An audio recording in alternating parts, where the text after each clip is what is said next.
Shalom and good day all, this is Tehillim29 back again for another Super Sons Fortress of Attitude comic review. And in this Super Sons issue, we will be reviewing, or for this Super Sons Fortress of Attitude comic review, we will be reviewing Superboy, son of Kal-El, not Superman as Tom Taylor wants us to believe us. So as you can see, we've got 3 individual covers here. And I have given a rating for all 3 of the covers. So, starting off with the first cover, which we see here on the left-hand side. And as you know, these also connect to things that are happening inside the story. For this first one, I gave a 6.5 out of 10. The second one, being this cover, I gave it a 7 out of 10. Apart from that, I think it's the nicest one out of all of them. And last but not least, for the third cover up above, also a 6.5 out of 10. Now it's time to move into the internal art of the story, to which we'll see some art around the beginning, middle and the end, and any criticisms I'd like to bring up in regards to the art or in regards to the story once we get to it. So I'll use one of the variants to show this. Now this is some of the art around the beginning,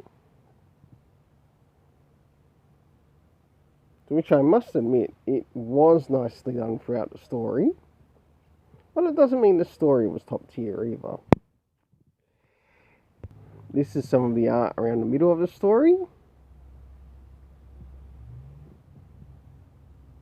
But I want to point out something too in regards to what happens here. Jay actually uses a lie to get John's attention,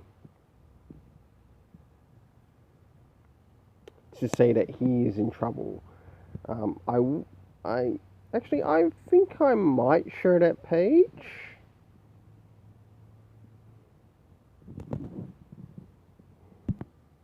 And this is where Eerie comes in.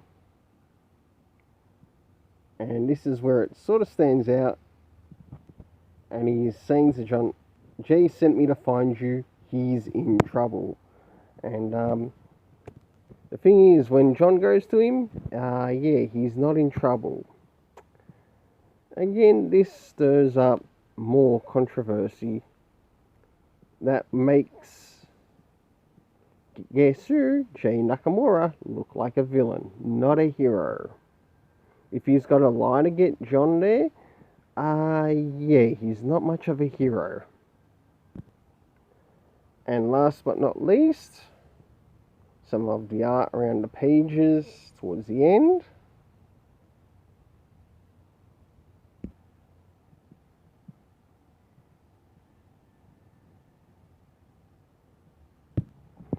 Alright, apart from that, I absolutely enjoyed the art in the story. But how did the story hold up? Oh, I forgot something. The art rating.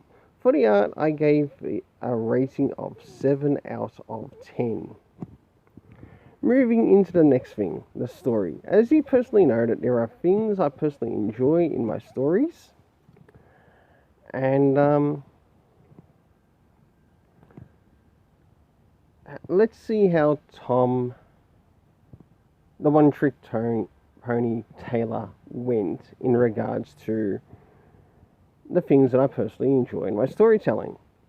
First things first, did he include or have included any comic references to which he might want more people to buy more of his comics or even more of this comic run? The answer is no. In that case, you can't really bank on Tom Taylor at DC Comics. Maybe for his Elseworld stories, but everything else is shite.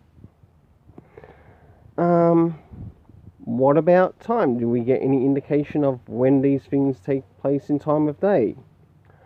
No, we don't. though it would help the story a lot more, especially when you see Tom go, not Tom, when you see Superboy go to certain places. Such as, for example, what is the time when John goes to Gamora? What is the time when John goes to Central City? What is the time when John goes to Luxembourg or Zambezi or Costa Rica? These would really help the story out.